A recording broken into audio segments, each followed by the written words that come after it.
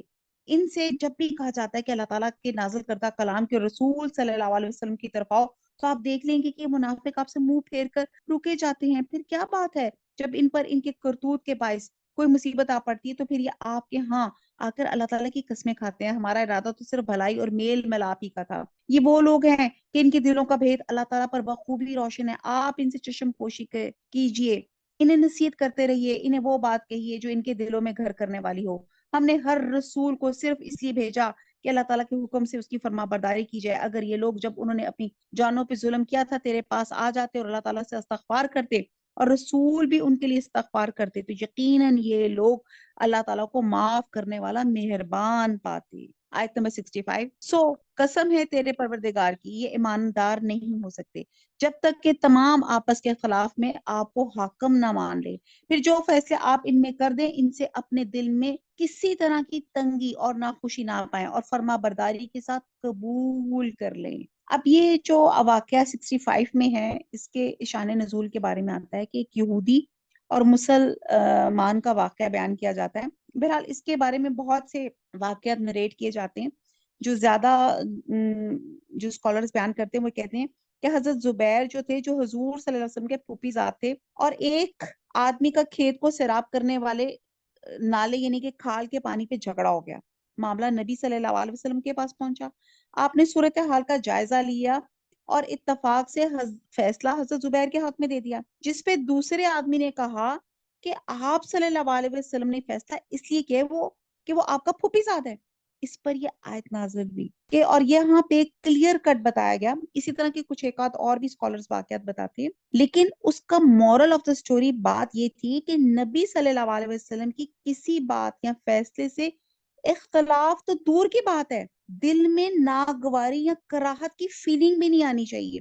اور یہ آیت منکرین حدیث کے لیے بھی لمحہ فکریہ ہے. ٹھیک ہے جی. آیت نمبر 66، اگر ہم ان پر یہ فرض کر دیتے کہ اپنی جانوں کو قتل کر ڈالو یا اپنے گھروں سے نکل جاؤ تو اسے ان میں سے بہت ہی کم لوگ بجا لاتے. اگر یہ وہی کریں جس کی انہیں نصیحت کی جاتی تو یقیناً یہی ان کے لیے بہتر اور بہت زیادہ مضبوطی والا ہے.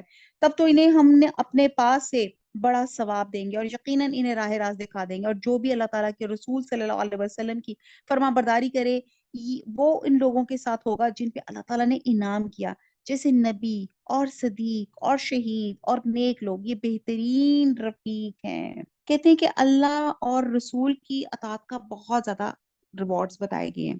ایک حدیث میں آتا ہے کہ آدمی انہی کے ساتھ ہوگا جن سے اس کو محبت ہوگی. حضرت انس فرماتے ہیں کہ صحابہ کو جتنی خوشی اس فرمان رسول کو سن کر ہوئی کہ وہ جنت میں بھی رسول صلی اللہ علیہ وسلم کی رفاقت پسند کریں گے. اور اس کی شان نزول کے بارے میں آتا ہے کہ بعض صحابہ نے نبی صلی اللہ علیہ وسلم سے عرض کیا کہ اے اللہ کے نبی، آپ تو جنت کے اعلیٰ مقام پہ ہوں گے اور ہم تو اتنے ظاہر ہے آپ تو ہم سے بہت اونچے لیول کے مقام پر ہوں گی. حدیث کا مفہوم بیان کری میں، تو ہم تو اتنے لیول آپ کے ساتھ اتنے اونچے لیول پر تو نہیں ہوں گے. تو اگر ہم نے آپ سے بات کرنی ہوئی، ملاقات کرنی ہوئی، آپ کا دیدار کرنا ہوا تو پھر کیا کریں گے؟ چنانچہ اللہ تعالیٰ نے آیت اتار کے ان کی تسلی کر دی کہ بعض صحابہ نے بطور خاص نبی صلی اللہ علیہ وسلم سے، یہ بھی آتا ہے کہ ان سے جنت میں رفاقت کی درخواست کی تھی، جس پر نبی صلی اللہ علیہ وسلم نے کہا تھا کہ کثرت سے نفلی نماز پڑھا کرو، بس تم کثرت سجود کے ساتھ میری مدد کرو. تو بہرحال اللہ تعالیٰ اسی آیت کو وسیلہ بنا کے اللہ تعالیٰ ہمیں بھی حضور صلی اللہ علیہ وسلم کی جنت میں رفاقت نصیب فرمائے. تو یہاں یہ ان کو انعام دیا جائے گا جو نبی ہوں گے، صدیق ہوں گے، شہید ہوں گے اور نیک لوگ ہوں گے. اللہ تعالیٰ ہمیں بھی انہی لوگوں میں شامل فرما دے. آمین. آیت نمبر 70. یہ فضل اللہ تعالیٰ کی طرف سے اور کافی اللہ تعالیٰ جاننے والا ہے. اے مسلمانوں، اپنے بچاؤ کا سامان لے لو، پھر گروہ گروہ بن کے کوچ کر دو یا سب کے سب اکٹھے ہو کر نکل کھڑے ہو. یقیناً تم میں سے بعض وہ بھی ہے جو پس و پیش کرتے ہیں. پھر اگر تمہیں کوئی نقصان ہوتا ہے تو وہ کہتے ہیں کہ اللہ تعالیٰ نے مجھ پہ بڑا فضل کیا کہ میں ان کے ساتھ موجود نہ تھا. اور اگر تمہیں اللہ تعالیٰ کا کوئی فضل مل جائے تو اس طرح گویا تم میں سے ان میں دوستی تھی ہی نہیں. کہتے ہیں کہ کاش میں بھی ان کے ہمراہ ہوتا تو بڑی کامیابی کو پہنچتا. بس جو لوگ دنیا کی زندگی کو آخرت کے بدلے بیچ چکے ہیں، انہیں اللہ تعالیٰ کی راہ میں جہاد کرنا چاہیے. اور جو شخص اللہ تعالیٰ کی راہ میں جہاد کرتے ہوئے شہادت پالے یا غالب آ جائے، یقیناً ہم اسے بہت بڑا ثواب عنایت فرمائیں گے.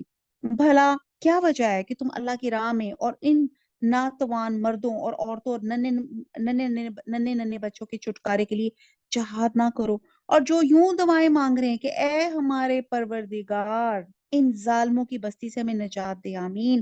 ہمارے لیے خود اپنے پاس سے حمایتی اور کارساز مقرر کر دے. آمین. اور ہمارے لیے خاص اپنے پاس سے مددگار بنا. آمین.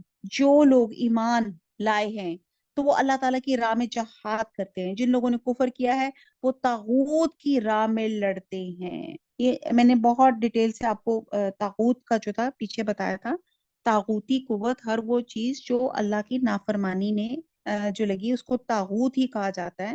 اور بس تم شیطان کے دوستوں سے جنگ کرو. یقین مانو کہ شیطانی ہیلا بالکل بہت اور سخت کمزور ہے. ایکچولی ہوا یہ تھا کہ مومنوں کو ترغیب دی جا رہی ہے کہ طاغوتی مقاصد کے لیے ہیلے اور مکر کمزور ہوتے ہیں. تو اب آگے ہوا یہ آیت نمبر 77 میں، کیا تم نے انہیں نہیں دیکھا جنہیں حکم کیا گیا تھا کہ اپنے ہاتھوں کو روکے رکھو اور نمازیں پڑھتے رہو اور زکوٰۃ ادا کرتے رہو؟ پھر جب انہیں جنگ کا حکم دیا گیا تو اس وقت ان کی ایک جماعت لوگوں سے اس قدر ڈرنے لگی جیسے اللہ تعالیٰ کا ڈر ہو، بلکہ اس سے بھی زیادہ، اور کہنے لگے اے ہمارے رب، ہم نے رب تو نے ہم پر جہاد کیوں فرض کر دیا؟ کیونکہ ہمیں تھوڑی سی زندگی اور نہ چھینے دی. آپ کہہ دیجئے دنیا کی سود مندی تو بہت ہی کم ہے اور پرہیزگاروں کے لیے تو آخرت ہی بہتر ہے، اور تم پر ایک دھاگے کے برابر بھی ظلم روا نہ کیا جائے گا. ایکچولی شروع میں مکہ میں مسلمان کیونکہ تعداد کے حساب سے اور وسائل کے لحاظ سے لڑنے کے قابل نہیں تھے، اور مسلمانوں کے خواہش کے باوجود اللہ سبحانہ تعالیٰ نے شروع میں انہیں قتال سے اور جہاد سے منع کیا گیا تھا. اور اللہ کی حکمت تھی کیونکہ اللہ تعالیٰ چاہتے تھے کہ پہلے امت جو ہے ایک ان کی مین پاور، ان کی اسٹرینتھ، ان کا بلیف، یہ تمام چیزیں اسٹرانگ ہو جائیں تو پھر میں ان کو جہاد کی اجازت دوں. تو یہاں پہ ان کو وہ یہ کہہ رہے تھے کہ ایک تو کافروں کے ظلمانہ رویے کو صبر اور حوصلے سے برداشت کریں، عفو اور درگزر سے کام لیں.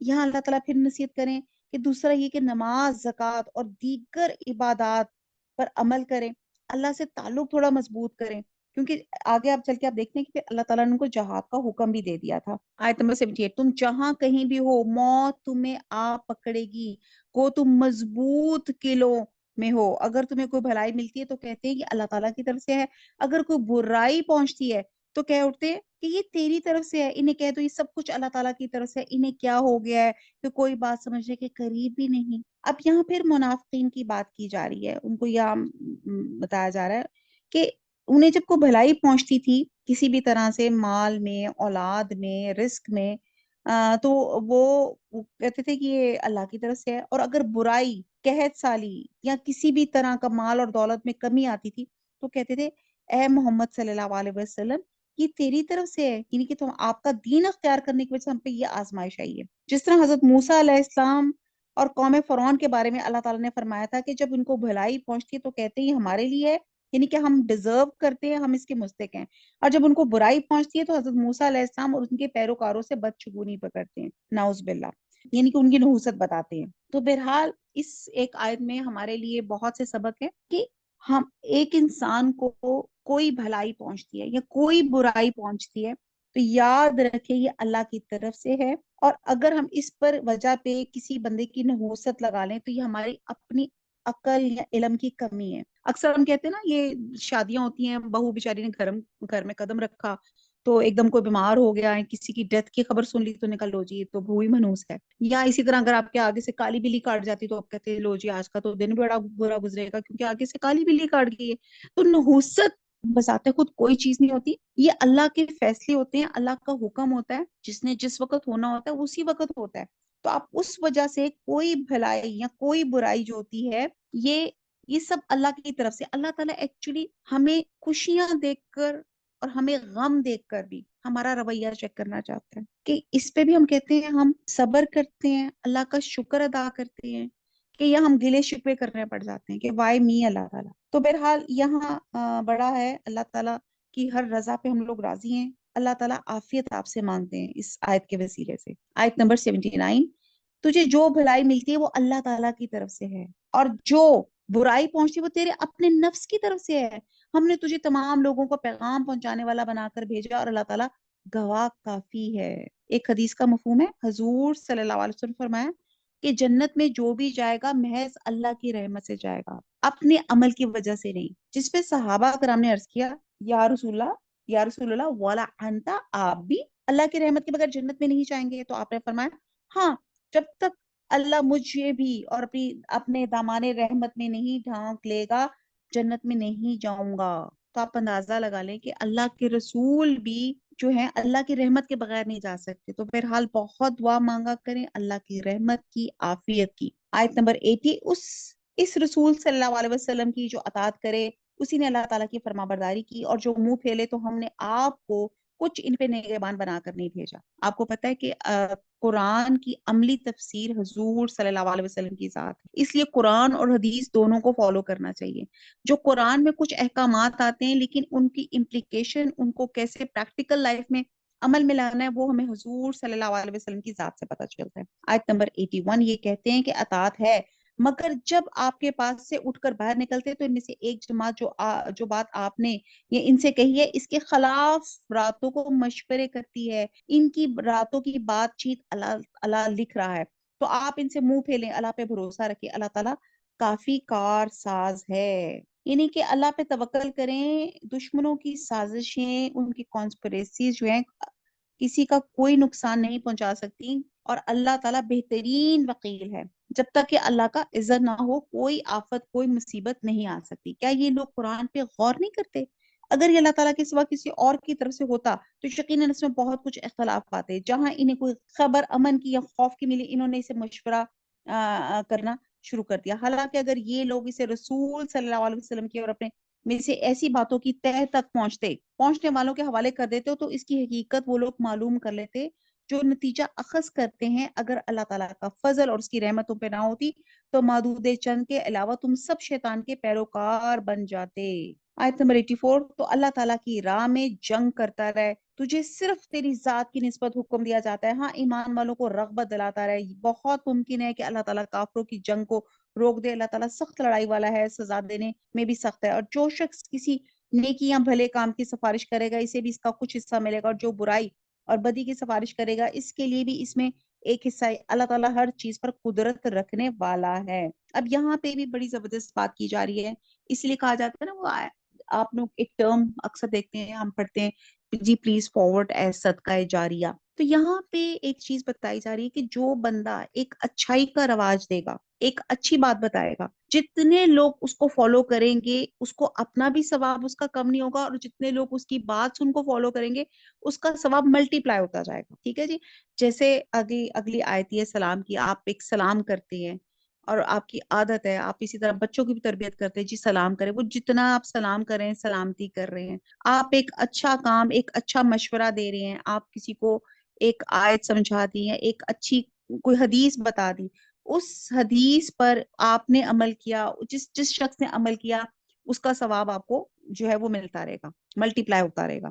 اسی طرح خدا نہ خواستہ اگر ایک کسی نے غلط بات بتائی، کچھ ایسی بات بتائی، جتنے لوگ اس پہ عمل کریں گے تو اس کو برائی کا ایک حصہ اس کو ملتا رہے گا۔ جس کے لیے میں اکثر مثال دیتی ہوں، جس نے سلیو لیس نکالا تو دنیا میں جہاں تک جتنے لوگ سلیو لیس پہنیں گے اس کو ایک برائی کا حصہ اس کو ملتا رہے گا، جس نے یہ سلیو لیس جو تھے، بازو جو تھے ہمارے بالکل سلیو لیس کر دیے۔ اسی طرح جو پہلا دنیا کا قتل ہوا تھا حابیل قابیل کا، دنیا میں جتنے بھی قتل ہوں گے کیونکہ وہ دنیا کا پہلا قتل تھا، اس کا ایک برائی کا حصہ ان کو ضرور پہنچے گا، کیونکہ انہوں نے قتل کا اس برائی کا آغاز کیا تھا۔ جب تمہیں اسلام کیا جائے تو تم اس سے اچھا جواب دو، یہ نہیں الفاظ کو لوٹا دو، بے شک اللہ تعالیٰ ہر چیز کا حساب لینے والا ہے۔ بڑی خوبصورت بات ہے یہاں پہ، سلام کا کہا جاتا ہے، بہت زیادہ تاکید کی جاتی ہے کہ بہت زیادہ سلام کرنا چاہیے۔ سلام بیسیکلی ہوتا کیا ہے کہ تم پر سلامتی ہو، لیکن سلام بھی ہم نے کیسے کہنا ہے؟ السلام علیکم۔ لیکن اگر میں ویسے اگر آپ سے پوچھوں جی سلام کیسے کریں گے تو کہیں گے جی، اب میں کہوں گی سلام کیسے کریں گے؟ السلام علیکم، السلام علیکم آنٹی، السلام علیکم۔ تو آپ دیکھیں کہ ہم السلام کی بجائے ہم اس کو خود ہی منہ میں دبا کے السلام علیکم کر دیتے ہیں، اور اس کا میننگ ہی بدل دیتے ہیں۔ اس کا مطلب ہوتا ہے تم پر موت ہو۔ کہتے ہیں ایک دفعہ حضور صلی اللہ علیہ وسلم کے پاس اسی طرح کچھ لوگ آئے تو انہوں نے کہا السلام علیکم، تو آپ نے کہا وعلیکم السلام۔ تو حضرت عائشہ سن رہی تھی تو انہیں بڑا ہوا، انہوں نے حضور صلی اللہ علیہ وسلم سے کہا کہ دیکھیے انہوں نے تو آپ کو السلام علیکم کہا، انہوں نے تو کہا کہ تم پر موت ہو۔ تو حضور صلی اللہ علیہ وسلم نے کہا کہ میں نے بھی کہہ دیا وعلیکم السلام کہ تم پر بھی ہو۔ تو بہرحال آپ کا ایک لفظ ہے اس کا میننگ ہی بدل دیتے ہیں۔ اور دوسری بات یہ کہ صحابہ کرام اتنا آپس میں سلام کرتے تھے کہ راستے میں جاتے جاتے درمیان میں ایک درخت بھی آ جاتا تھا تو درخت کی اوٹ سے نکلتے تو پھر بھی کہتے تھے السلام علیکم۔ ہمارے یہاں پہ گفتگو پہلے ہوتی یار کیا حال ہے، کیسے ہو، سلام بعد میں، سلام کا تم سوچتے بھی نہیں کہ سلام بھی کرنا ہے۔ تو بہرحال یہ ہم نے اپنی بچوں کو ہم نے اپنی عادتوں کو ریفارم کرنا ہے کہ جب ہمیں کوئی ملے تو ہم نے سب سے پہلے کہنا ہے سلام۔ اور آپ کو یہ پتا ہی جی السلام علیکم، یہ حدیث میں آتا ہے کہ صرف السلام علیکم کہنے سے 10 نیکیاں، اور اس کے ساتھ ورحمت اللہ کہنے سے 20 نیکیاں، وبرکاتہ کہنے سے 30 نیکیاں ملتی ہیں۔ اور یہ حکم مسلمانوں کے لیے ہے کہ ایک مسلمان جب مسلمان کو سلام کرے تو ایسی ہے، لیکن جب آپ نے یہودی اور نصارہ کو سلام کرنا ہے تو ایک تو ان کو سلام کرنے میں پہل نہ کی جائے اور دوسرا اضافہ نہ کیا جائے، اور جواب میں وعلیکم کے ساتھ جواب دیا جائے۔ جی یہ تھوڑا سا مسلم اور نان مسلم کے اسلام کا تھوڑا سا فرق ہے۔ آیت نمبر 87، اللہ وہ ہے جس کے سوا کوئی معبود برحق نہیں، وہ تم سب کو یقیناً قیامت کے دن جمع کرے گا، جس کے آنے میں کوئی شک نہیں۔ اللہ تعالیٰ سے زیادہ سچی بات کرنے والا کون ہوگا؟ تمہیں کیا ہو گیا ہے کہ منافقوں کے بارے میں دو گروہ ہو رہے ہو؟ انہیں تو ان کے اعمال کی وجہ سے اللہ تعالیٰ نے اوندھا کر دیا ہے۔ اب کیا تم یہ منصوبے باندھ رہے ہو کہ اللہ تعالیٰ کے گمراہ کیے ہوئے کو تم راہ راست پہ لا کھڑا کرو؟ جسے اللہ تعالیٰ اور راہ بلا دے تو ہرگز اس کے لیے راہ نہ پائے گا۔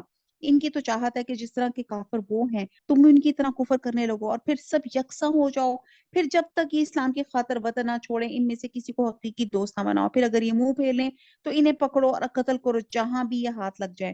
خبردار ان میں سے کسی کو اپنا رفیق اور مددگار نہ سمجھ بیٹھنا، سوائے ان کے جو اس قوم سے تعلق رکھتے ہیں جن سے تمہارا معاہدہ ہو چکا ہے، جو تمہارے پاس اس حالت میں آئے کہ تم سے جنگ کرنے سے بھی تنگ دل ہیں، اپنی قوم سے بھی جنگ کرنے سے تنگ دل ہیں، اگر اللہ تعالیٰ چاہتا تو تمہیں ان پہ مسلط کر دیتا اور تم سے یقیناً جنگ کرتے. بس اگر یہ لوگ تم سے کنارہ کشی اختیار کر لیں اور تم سے لڑائی نہ کریں اور تمہاری جانب صلح کا پیغام ڈالیں تو اللہ تعالیٰ نے تمہارے لیے ان پر کوئی راہ لڑائی کی نہیں کی.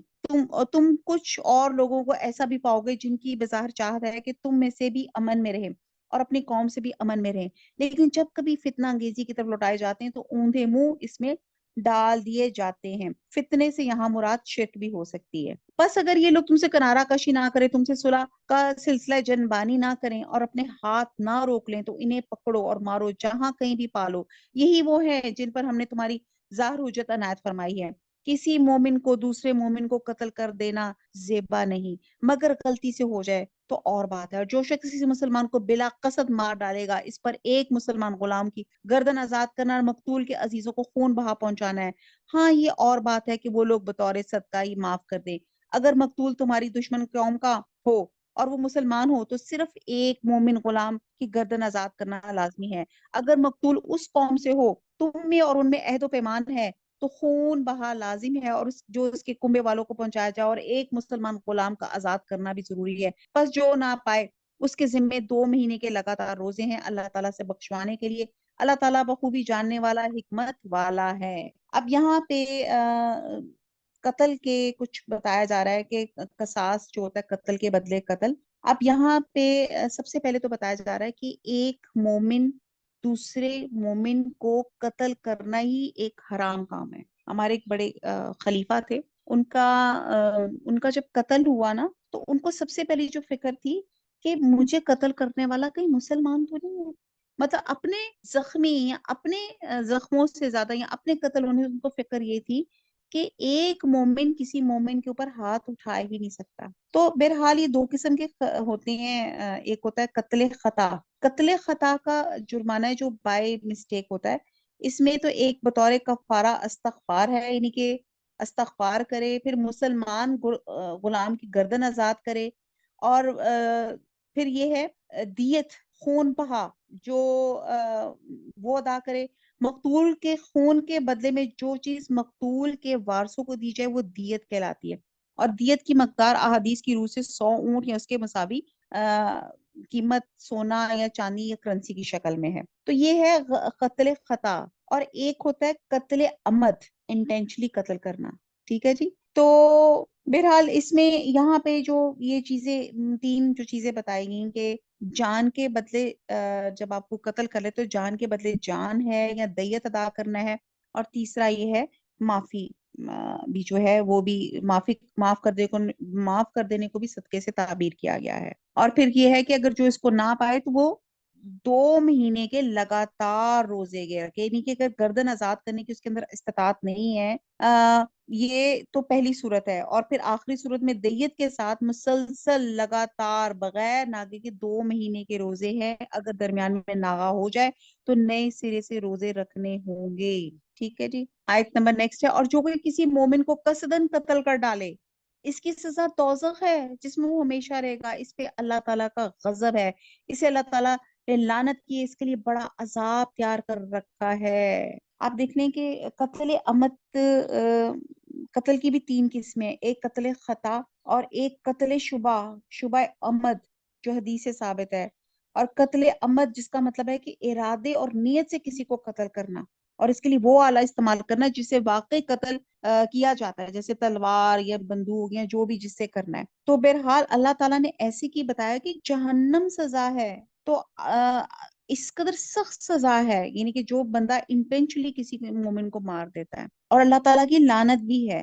آیت نمبر 94 ایمان والو جب تم اللہ کی راہ میں جا رہے ہو تو یہ تحقیق کر لیا کرو جو تم سے سلام علیک کر رہے تو اسے یہ نہ کہہ دو کہ تم ایمان والے نہیں، تم دنیاوی زندگی کے اسباب کی تلاش میں ہو تو اللہ تعالیٰ کے پاس بہت سی غنیمتیں ہیں. پہلے تم بھی ایسے ہی تھے، پھر اللہ تعالیٰ نے تم پر احسان کیا، لہٰذا تم ضرور تحقیق و تفتیش کر لیا کرو، بے شک اللہ تعالیٰ تمہارے اعمال سے باخبر ہے. ایکچولی ایک پراپر واقعہ ہے کہ احادیث میں آتا ہے کہ کوئی بات صحابہ نے کسی علاقے سے گزرے، وہاں پہ ایک چرواہا بکریاں چرا رہا تھا. مسلمانوں کو دیکھ کر چرواہے نے سلام کیا اور بعض صحابہ نے یہ سمجھا کہ یہ جان بچانے کے لیے اپنے آپ کو مسلمان ظاہر کرنے کے لیے اس نے سلام کیا، تو انہوں نے بغیر تحقیق سے قتل کر ڈالا، اور جو بکریاں تھی بطور مال غنیمت لے کے حضور صلی اللہ علیہ وسلم کی خدمت میں حاضر ہو گئے، جس پہ یہ آیت اتری۔ اور نبی صلی اللہ علیہ وسلم نے بھی فرما دیا کہ مکہ میں پہلے تم بھی اس چرواہے کی طرح ایمان چھپانے میں مجبور تھے،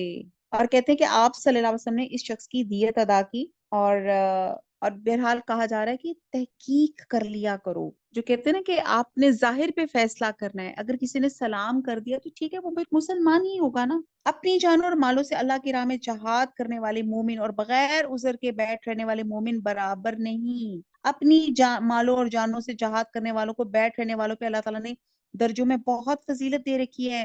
یوں تو اللہ تعالیٰ ہر ایک کو خوبی اور اچھائی کا وعدہ دیا ہے، لیکن مجاہدین کو، بیٹھ رہنے والوں پر بہت بڑے اجر کی فضیلت دے رکھی ہے۔ اب جب یہ آیت نازل ہوئی تو اللہ تعالیٰ کی راہ میں جہاد کرنے والے اور گھر میں بیٹھے رہنے والوں برابر نہیں ہو سکتے۔ تو کہتے ہیں کہ حضرت عبداللہ بن مکتوم جو نابینا صحابی تھے، انہوں نے عرض کی ہم تو معذور ہیں، ہم تو اس معذوری کی وجہ سے جہاد میں حصہ لینے سے جو ہے مجبور ہیں۔ تو یہاں پہ اور ہمارا گھر میں بیٹھا رہنا کوئی شوق کی وجہ نہیں ہے، بلکہ واقعی ایک اوتھینٹک ایکسکیوز ہے۔ اس پہ اللہ سبحانہ تعالیٰ نے کہا کہ جس نے عذر مجاہدین کے ساتھ اجر میں برابر کے شریک ہیں، کیونکہ یہ ان کو عذر نے روکا ہوا ہے۔ اور کہتے ہیں کہ آپ ابن مکتوم کو ٹیمپرری غزوہ تبوک میں مدینہ کا حاکم بھی بنا دیا گیا تھا۔ تو بہرحال یہاں پہ ایک چیز ظاہر ہے، جو جس نے جہاد کیا ہے اور جس نے جہاد سے رک گیا ہے یا اپنے آپ کو کوئی ایکسکیوز دے کے رک گیا ہے، تو ان دونوں کے اجر میں بہت زیادہ فرق ہے۔ اپنی طرف سے مرتبے کی بھی اور بخشش کی بھی اور رحمت کی بھی، اپنی طرف سے مرتبے کی بھی اور بخشش کی بھی اور رحمت کی بھی، اور اللہ تعالیٰ بخشش کرنے والا اور رحم کرنے والا ہے، آمین۔ جو لوگ اپنی جانوں پہ ظلم کرنے والے ہیں، جب فرشتے ان کی روح قبض کرتے ہیں تو پوچھتے ہیں تم کس حال میں تھے؟ یہ جواب دیتے ہیں ہم اپنی جگہ کمزور اور مغلوب تھے۔ فرشتے کہتے ہیں کہ اللہ تعالیٰ کی زمین کشادہ نہ تھی، تم ہجرت کر جاتے۔ یہی لوگ ہیں جن کا ٹھکانہ دوزخ ہے اور پہنچنے کی بری جگہ ہے، مگر جو مرد، عورتیں اور بچے بے بس ہیں، جنہیں نہ تو کسی چارہ کار کی طاقت نہ کسی راستہ کا علم، بہت ممکن اللہ تعالیٰ ان سے درگزر کرے۔ اللہ تعالیٰ درگزر کرنے والا اور معاف فرمانے والا ہے۔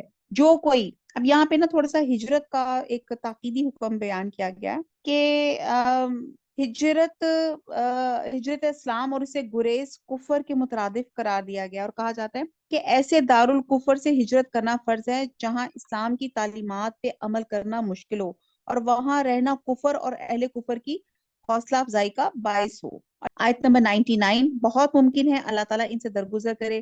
اللہ تعالیٰ درگزر کرنے والا اور معاف فرمانے والا ہے۔ جو کوئی اللہ تعالیٰ کی راہ میں وطن کو چھوڑے گا اور وہ زمین میں بہت سی قیام کی جگہ بھی پائے گا اور کشادگی بھی، اور جو کوئی اپنے گھر سے اللہ تعالیٰ اور اس کے رسول صلی اللہ علیہ وسلم کی طرف نکل کھڑا ہوا، پھر اسے موت نے آ پکڑا، تو بھی یقیناً اس کا اجر اللہ تعالیٰ کے ذمہ ثابت ہو گیا۔ اللہ تعالیٰ بڑا بخشنے والا مہربان ہے۔ جب تم سفر میں جا رہے ہو تو تم پہ نمازوں کے قصر کرنے میں کوئی گناہ نہیں، اگر تمہیں ڈر ہو کہ کافر تمہیں ستائیں، یقیناً کافر تمہارے کھلے دشمن ہیں۔ اب یہاں پہ قصر نماز کا بیان کیا جا رہا ہے، اور اللہ تعالیٰ نے یہ رخصتی دی ہوئی ہے۔ اکثر لوگ کہتے ہیں کہ جی ہم تو اتنا کمفرٹیبل سفر ہوتا ہے اور اتنا ایزی ہوتا ہے تو ہم تو پوری نماز کیوں نہ پڑھ لیں۔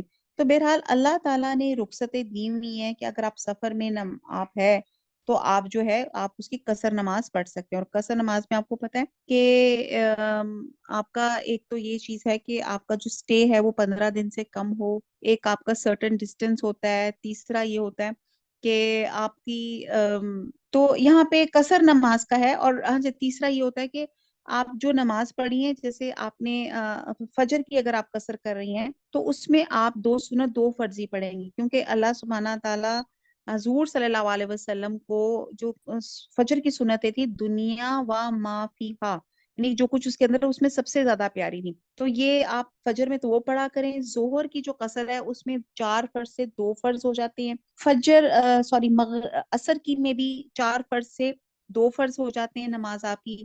مغرب کے آپ کے جو 3 فرض ہیں، جو آڈ نمبر ہے وہ 3 برقرار رہیں گے، وہ 3 فرض ہی ہوگی آپ کی مغرب کی قصر۔ عشاء میں آپ کے 2 فرض اور 3 وتر جو ہیں وہ قصر نماز ہو جاتی ہے۔ اللہ تعالیٰ قبول فرمائے۔ آیت نمبر 101، جب تم سفر میں جا رہے ہو تو تم پر نمازوں کے قصر کرنے میں کوئی گناہ نہیں ہے، اگر تمہیں ڈر ہو کہ کافر تمہیں ستائیں، یقیناً کافر تمہارے کھلے دشمن ہے۔ جب تم ان میں سے ہو اور ان کے لیے نماز کھڑی کرو تو چاہیے کہ ان کی ایک جماعت تمہارے ساتھ اپنے ہتھیار لیے کھڑی ہو، پھر جب یہ سجدہ کر چکے تو یہ ہٹ کر تمہاری پیچھے آ جائیں، اور دوسری جماعت میں جس نے نماز نہیں پڑھی وہ آ جائے اور تمہارے ساتھ نماز ادا کرے اور اپنا بچاؤ اور اپنا ہتھیار لے رہے ہیں۔ کافر چاہتے ہیں کہ کسی طرح تم اپنے ہتھیاروں اور اپنے سامان سے بے خبر ہو جاؤ، اور تو وہ تم پر اچانک دھاوا بول دے۔ ہاں، اپنے ہتھیار اتار رکھنے میں اس وقت تم پہ کوئی گناہ نہیں، جبکہ تمہیں تکلیف ہو یا بوجہ بارش کے یا باسبب بیماری ہو جانے کے، اور اپنے بچاؤ کی چیزیں ساتھ لیے رہو۔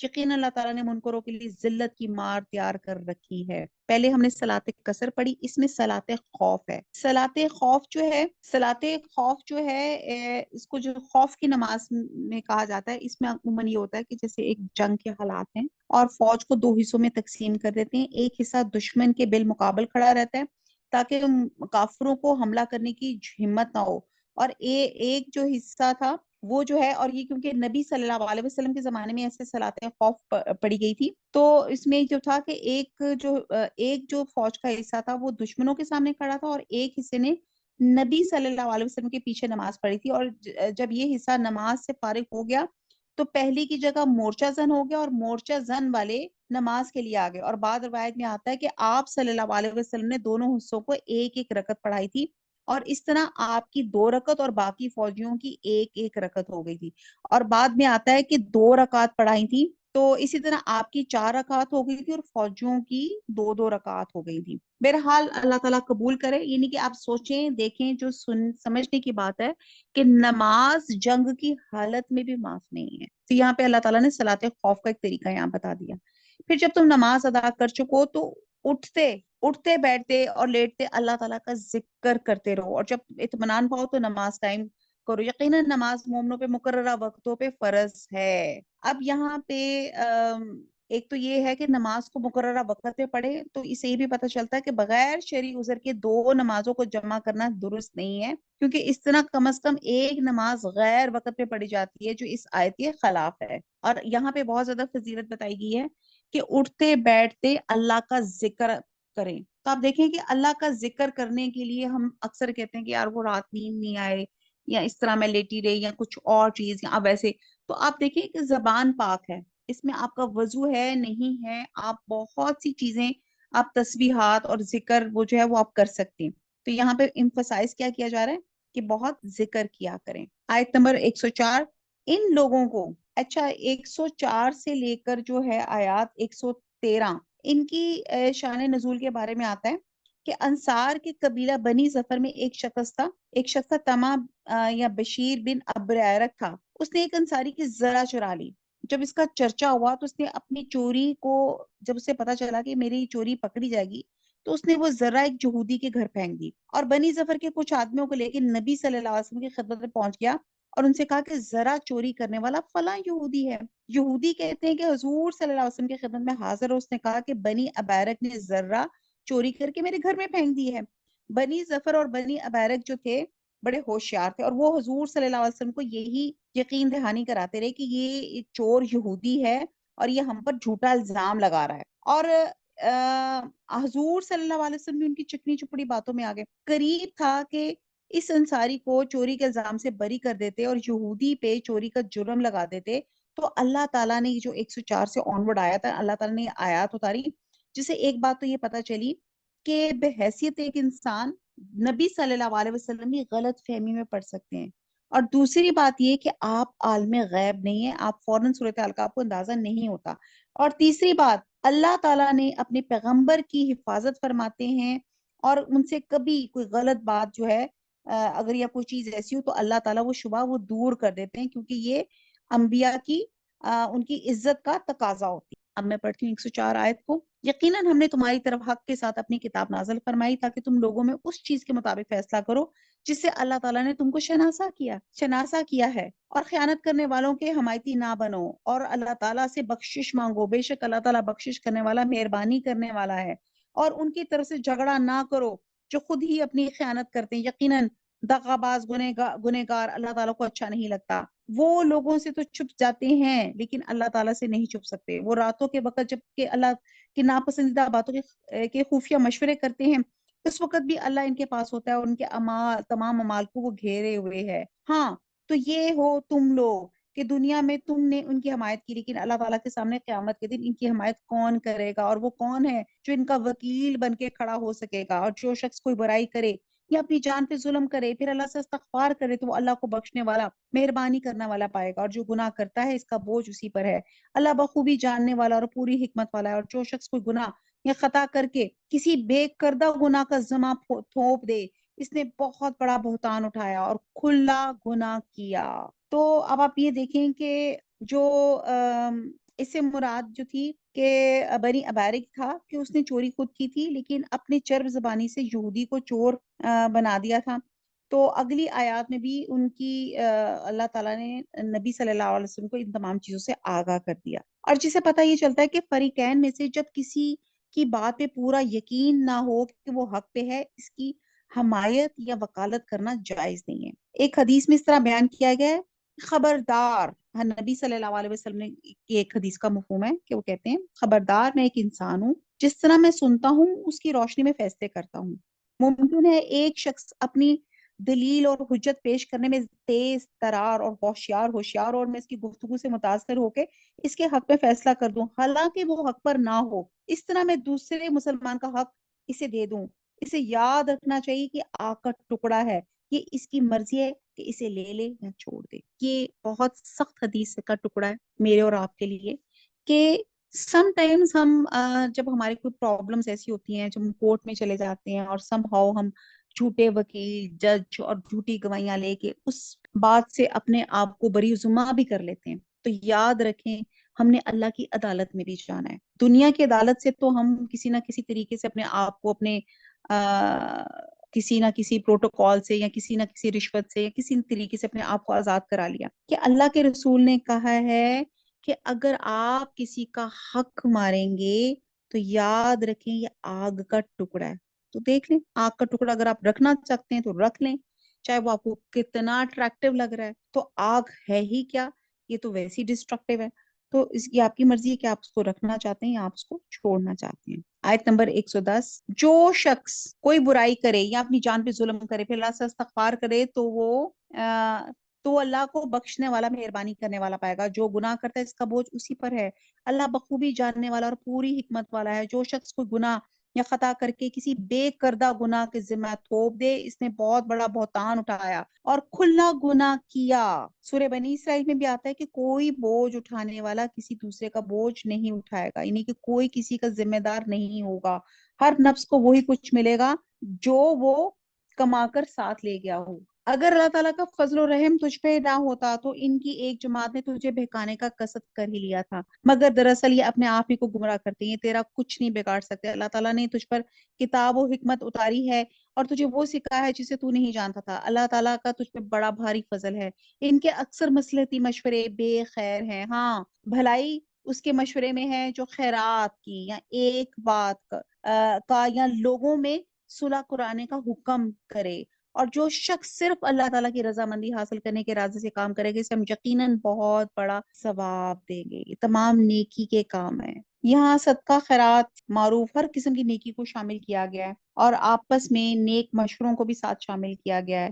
اچھا مشورہ ساتھ دینا چاہیے۔ جو ایسا کرے گا، جو لوگوں میں صلح کرائے گا اور جو اللہ کی رضامندی کے لیے کام کرے گا، تو اللہ تعالیٰ کہتے ہیں کہ میں اس کو بہت اجر دوں گا۔ احادیث میں آتا ہے کہ اللہ کی راہ میں حلال کمائی سے ایک کھجور کے برابر صدقہ بھی احد پہاڑ جتنا ہوگا۔ اور پھر ایک جگہ ہے کہ نیک بات کی بھی بڑی فضیلت ہے۔ اسی طرح رشتہ داروں، دوستوں یا ناراض لوگوں کے درمیان میں صلح کرانا بہت بڑا عمل ہے۔ ایک حدیث میں ہے اسے نفلی روزوں، نفلی نمازوں اور نفلی صدقات اور خیرات سے بھی افضل بیان کیا گیا ہے۔ ہم تو یہاں پہ 2 لڑائیاں ہوتی ہیں تو ہم لوگ انجوائے کر رہے ہوتے ہیں، یہاں پہ اتنی فضیلت ہے دو ناراض لوگوں میں صلح کرانے کی۔ اور پھر یہاں پہ مزید بھی ہے کہ صلح کرانے والے کو جھوٹ تک بولنے کی اجازت دی گئی ہے، یعنی کہ اللہ تعالیٰ کو اتنا پسند ہے کہ کوئی بندہ کسی سے ناراض ہو ہی نہ، اور جھوٹ بولنے کی بھی تھوڑی سی اجازت دی گئی ہے تاکہ اسے ایک دوسرے کے قریب لے آئیں۔ کہتے ہیں کہ وہ شخص جھوٹا نہیں جو لوگوں کے درمیان میں صلح کرانے کے لیے اچھی بات پھیلاتا ہے یا اچھی بات کرتا ہے۔ آیت نمبر نیکسٹ ہے، جو شخص باوجود ہدایت کے واضح ہو جانے کے بعد بھی رسول صلی اللہ علیہ وسلم کا خلاف کرے اور تمام مومنوں کی راہ چھوڑ کر چلے، ہم اسے ادھر ہی متوجہ کر دیں گے جدھر وہ خود متوجہ ہوا، اسے اور دوزخ میں ڈال دیں گے، وہ پہنچنے کی بہت ہی بری جگہ ہے۔ اے اللہ، اسے اللہ تعالیٰ قطع نہ بخشے گا، اس کے ساتھ شریک مقرر کیا جائے گا۔ ہاں، شرک کے علاوہ گناہ جس کی چاہے معاف فرما دیتا ہے۔ اللہ کے ساتھ شریک کرنے والا بہت دور کی گمراہی میں جا پڑا۔ یہ تو اللہ تعالیٰ کو چھوڑ کر صرف عورتوں کو پکارتے ہیں۔ عورتوں سے مراد وہ بت ہیں جن کے نام مونس جیسے لات، عزا، منات، نائلہ وغیرہ۔ یہاں یہ مراد فرشتے بھی لیے جاتے ہیں کیونکہ فرشتے جو تھے مشرقین عرب ان کو اللہ کی بیٹیاں کہلاتے تھے اور ان کی عبادت کیا کرتے تھے، اور وہ دراصل یہ صرف سرکش شیطان کو پوچھتے ہیں جسے اللہ تعالیٰ نے لعنت کی ہے۔ اس نے بیڑا اٹھایا ہے کہ تیرے بندوں میں سے میں مقرر شدہ حصہ لے کر ہوں گا اور انہیں راہ سے بہکاتا رہوں گا اور باطل امیدیں دلاتا رہوں گا۔ انہیں سکھاؤں گا کہ جانوروں کے کان چیر دیں، ان سے کہوں گا اللہ تعالیٰ کی بنائی ہوئی صورت کو بگاڑ دیں۔ سنو، جو شخص اللہ کو چھوڑ کر شیطان کو اپنا رفیق بنائے گا وہ سری نقصان میں رہے گا۔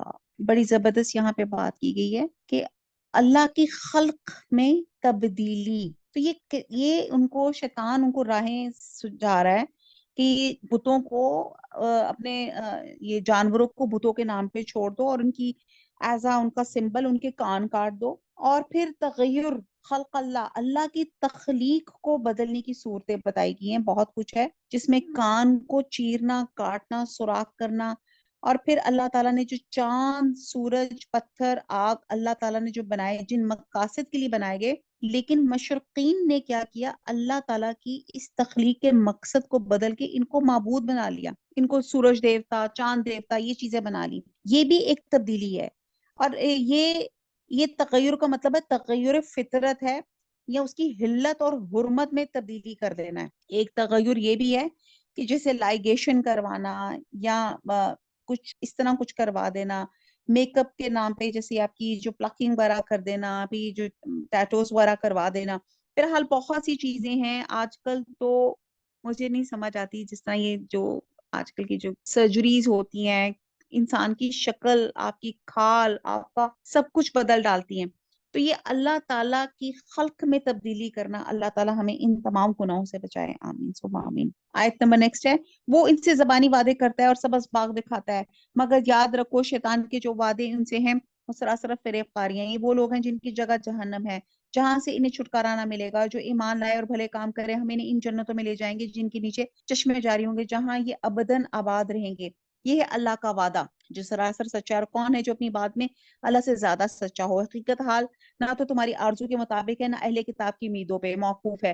جو برا کرے گا اس کی سزا پائے گا اور کسی کو نہ پائے گا، اور اس کی حمایت تو مدد اللہ کے پاس کر سکے۔ جو ایمان والا ہو اور مرد ہو یا عورت ہو اور نیک کمال کرے، یقین سے لوگ جنت میں جائیں گے، اور کھجور کے شگاف کے برابر بھی ان کا حق نہ مارا جائے گا۔ باعتبار دین کے اس سے اچھا کون ہے جو اپنا منہ، ومن احسن دینا ممن اسلم وجهه للہ وہو محسن واتبع ملت ابراہیم حنیفا۔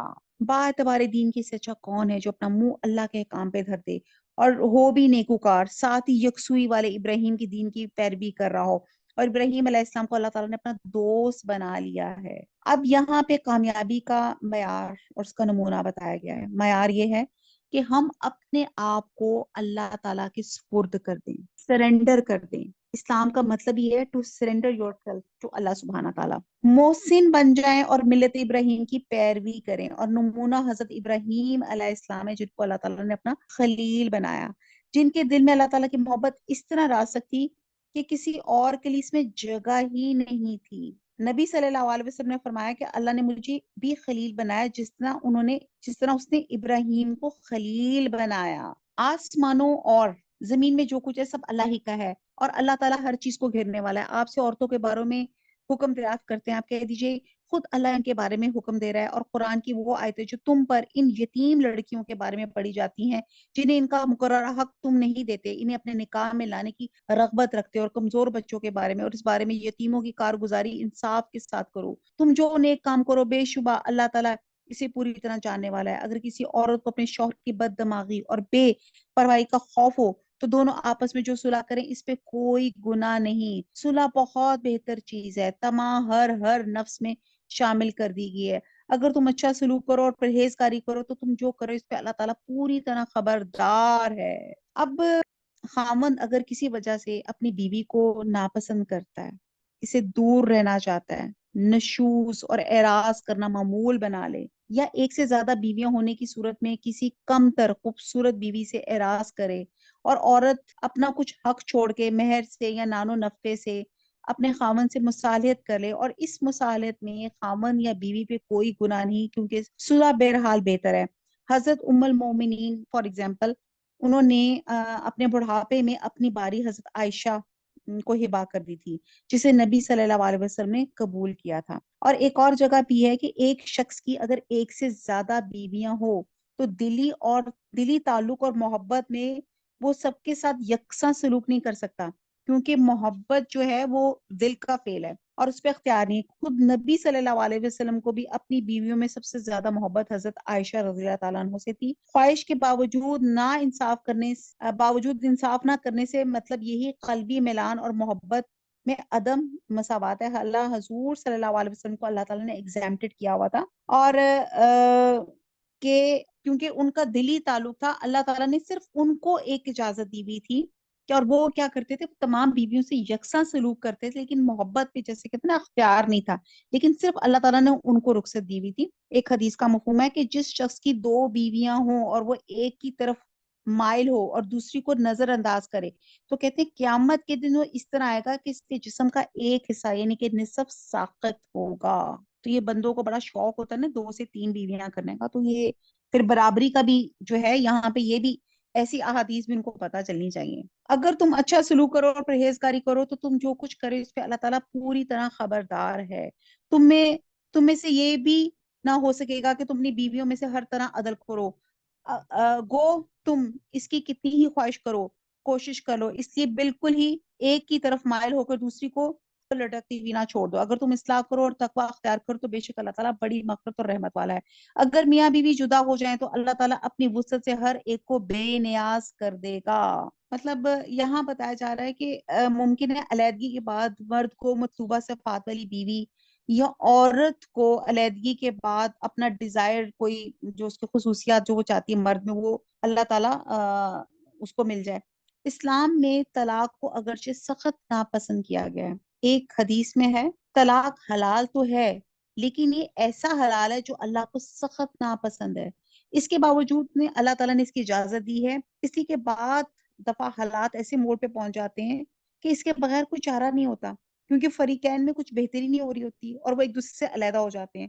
تو قرآن اور سنت کی سے واضح ہے کہ حق اس وقت استعمال کرنا چاہیے جب نباہ کی کوئی صورت باقی رہ نہ سکے۔ سوری ٹو سے آج کل ہمارے مردوں نے تو ہتھیار ہی بنا لیا ہے، یہ ایک انہوں نے نا ایک وہ ٹرمپ کارڈ رکھا ہوا ہے، ذرا بیوی کو ایموشنل بلیک میل کرنا ہوتا ہے، کوئی بات اپنی جائز ناجائز بات پوری کرانی ہوتی تو فوراً کہہ دیتے ہیں میں تمہیں طلاق دے دوں گا، اور بیچاری لڑکیاں عورتیں بیچاری گھبرا کے ہر بات میں ہاں جی چلیں بس آپ یہ نہ کہیں آپ مجھے۔ تو بہرحال یہ اللہ تعالیٰ نے کلیئر کٹ یہاں پہ معاملات بیان کیے میں۔ آیت نمبر 1 سے زمین اور آسمان کی ہر چیز اللہ تعالیٰ ہی کی ملکیت ہے، اور واقعی ہم نے ان لوگوں کو جو تم سے پہلے کتاب دیے گئے تھے اور تم کو بھی یہی حکم کیا ہے کہ اللہ سے ڈرتے رہو، اگر تم کفر کرو تو یاد رکھو اللہ تعالیٰ کے لیے جو کچھ آسمانوں میں اور جو کچھ زمین میں ہے، اور اللہ تعالیٰ بہت ہی بے نیاز اور تعریف کیا گیا ہے۔ اللہ کے اختیار میں آسمانوں کی سب چیزیں، زمین کی بھی۔ اللہ تعالیٰ کار ساز کافی ہے، اگر اسے منظور ہو تو اے لوگوں تم سب کو لے جائے اور دوسروں کو لے آئے۔ اللہ تعالیٰ اس پر پوری قدرت رکھنے والا ہے۔ جو شخص دنیا کا ثواب چاہتا ہے تو یاد رکھو اللہ تعالیٰ کے پاس تو دنیا اور آخرت دونوں کا ثواب موجود ہے۔ اللہ تعالیٰ بہت سننے والا اور خوب دیکھنے والا ہے۔ اے ایمان والو، عدل و انصاف پر مضبوطی سے جم جانا۔ یا ایھا الذین آمنوا کونوا قوامین بالقسط شہداء، جم جانے والے اور خوشنودی اللہ کے لیے سچی گواہی دینے والے بن جاؤ۔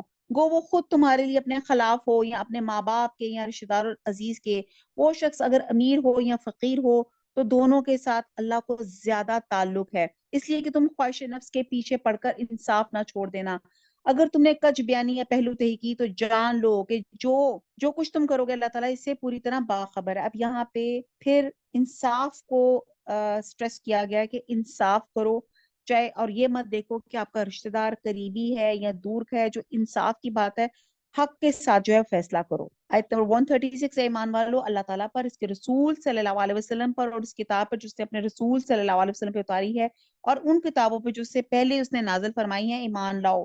جو شخص اللہ تعالیٰ سے، اس کے فرشتوں سے، اس کی کتابوں سے اور اس کے رسولوں سے اور قیامت کے دن سے اور کفر کرے تو وہ بہت بڑی دور کی گمراہی میں جا پڑا۔ یہ اللہ تعالیٰ نے لسٹ آف تھنگز بتا دی ایمان کی۔ جن لوگوں نے ایمان قبول کر کے پھر کفر کیا، پھر ایمان لا کے پھر کفر کیا، پھر اپنے کفر میں بڑھ گئے، اللہ تعالیٰ یقیناً انہیں نہ بخشے گا نہ انہیں راہ ہدایت سمجھائے گا۔ بعض سکالرز کہتے ہیں کہ اس سے مراد یہود ہیں۔ یہود جو تھے حضرت موسیٰ علیہ السلام پہ ایمان لائے، لیکن حضرت عزیر رضی اللہ تعالیٰ عنہ کا انتظار کیا، پر حضرت عزیر کا انکار کیا، اور جب حضرت عزیر پر ایمان لائے تو حضرت عیسیٰ کا انکار کیا، پھر کفر میں بڑھتے گئے حتیٰ کہ حضور صلی اللہ علیہ وسلم کا نبوت کا بھی انکار کیا، اور بعد میں اس سے مراد منافقین لیے گئے ہیں، چونکہ جن کا مقصد مسلمانوں کو نقصان پہنچانے کا تھا، وہ بار بار منافق مسلمانوں کے سامنے مسلمان ہونے کا ڈھونگ رچاتے تھے، لیکن ان کی ہمدردیاں جو تھی کفار کے ساتھ تھیں۔ تو یہ دونوں مطلب ہو سکتے ہیں۔ منافقوں کو اس امر کی خبر پہنچا دو کہ ان کے لیے دردناک عذاب یقینی ہے، جن کی یہ حالت ہے کہ مسلمانوں کو چھوڑ کر کافر کو دوست بناتے پھرتے ہیں، کیا ان کے پاس عزت کی تلاش میں جاتے ہیں؟ تو یاد رکھیں کہ عزت تو ساری کی ساری اللہ تعالیٰ ہی کے قبضے میں ہے۔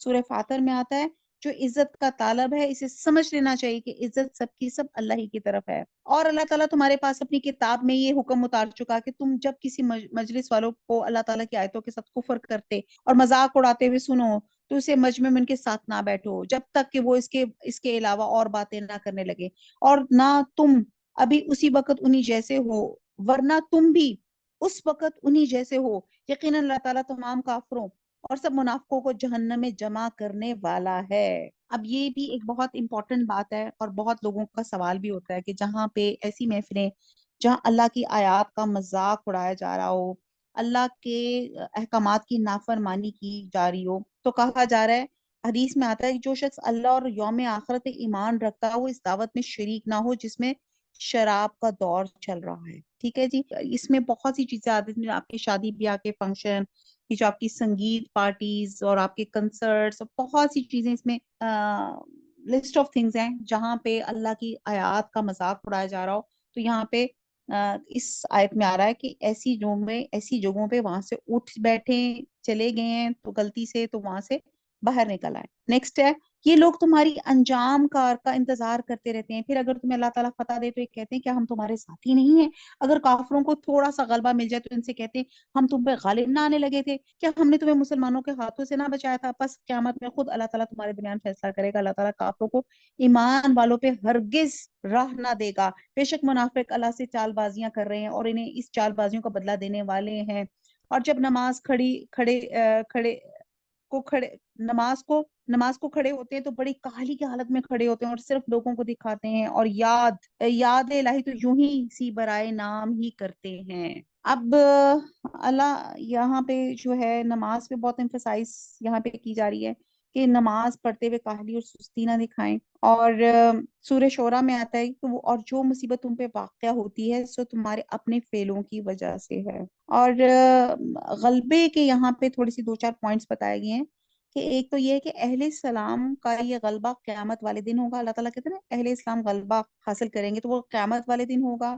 اور دوسرا یہ کہ حجت و دلائل کے اعتبار سے کافر مسلمانوں پہ غالب نہیں آ سکتے۔ تیسری بات یہ ہے کہ کافروں کا ایسا غلبہ نہیں ہوگا کہ مسلمانوں کی دولت اور شوکت بالکل ختم ہو جائے یا نقشے سے مٹ جائے۔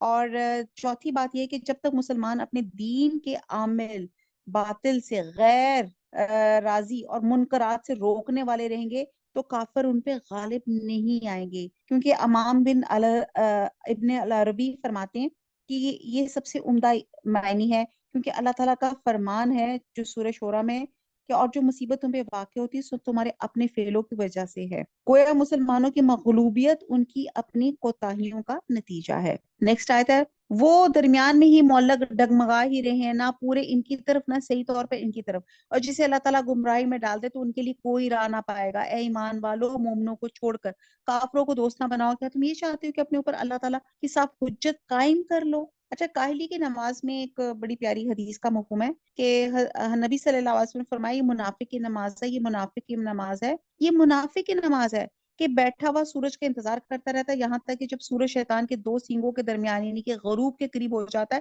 تو اٹھتا ہے اور 4 ٹھونگے مار لیتا ہے۔ یوں لگتا ہے جسے ہمارے لیے کہا جا رہا ہے، ہم بھی جب بالکل قضا ہو رہی تھی نماز جلدی سے دوڑ کے نماز پڑھتے ہیں، اور وہ بھی جس کو کہتے ہیں نا ٹھونگے مار کے، فاسٹ فارورڈ حساب سے ہم لوگ پڑھتے ہیں۔ اور نفاق جیسے بھی یہاں پہ آیت نمبر 144 میں بھی آیا، یہ نفاق کی جو بتایا جا رہا ہے کہ دل میں کچھ ہو اور زبان میں کچھ ہو۔ آیت نمبر 145، منافق تو یقیناً جہنم کے سب سے نیچے کے طبقے میں جائیں گے، ناممکن ہے ان کا کوئی مددگار پا لیں۔ ہاں، جو توبہ کر لیں، اصلاح کر لیں، اللہ تعالیٰ پہ کامل یقین رکھیں، خالص اللہ ہی کے لیے دینداری کریں تو یہ لوگ مومنوں کے ساتھ ہیں۔ اللہ تعالیٰ مومنوں کو بہت بڑا اجر دے گا۔ اللہ تعالیٰ تمہیں سزا دے کر کیا کرے گا اگر تم شکر گزاری کرتے رہو اور با ایمان رہو۔ اللہ تعالیٰ بہت قدر کرنے والا اور پورا علم رکھنے والا ہے۔ کہتے ہیں کہ منافق یہاں پہ خصلتیں بتائی گئی ہیں، جس میں 4 خصلتیں ہوں گی وہ خالص منافق ہوگا، اور جس میں ان میں سے ایک ہوگی اس میں نفاق کی ایک خصلت ہوگی، یہاں تک اسے چھوڑ دے۔ اور وہ خصلت یہ ہیں کہ جب ان کے پاس امانت رکھوائی جائے تو وہ خیانت کرے، جب وہ بات کرے تو جھوٹ بولے، جب کوئی عہد کرے اسے پورا نہ کرے، اور جب جھگڑے تو حق کو ثواب سے گریز کرے اور کذب و باطل کا راستہ اختیار کرے۔ تو یہ اللہ تعالیٰ ہمیں ان منافق کی اقسام سے اللہ تعالیٰ محفوظ رکھے۔ پھر اللہ تعالیٰ یہ جو آخری میں دے رہا ہے کہ اللہ تعالیٰ کہہ رہے ہیں کہ شکر گزاری کرو، تو شکر گزاری کا مطلب ہوتا ہے اللہ کے حکم کے مطابق برائیوں سے اجتناب کریں اور عمل صالحہ کا اہتمام کریں، اور یہ گویا نعمتوں کا عملی شکر اس کو کہا جاتا ہے۔ تو یہ ہمارا جو ہے 5واں سپارہ ختم ہوا۔ اللہ قبول کرے ہمارے اس ایفرٹ کو۔ وما علینا الا البلاغ، سبحانک اللہم وبحمدک، نشہد لا الہ الا انت، نستغفرک ونتوب الیک، والسلام علیکم ورحمۃ اللہ وبرکاتہ۔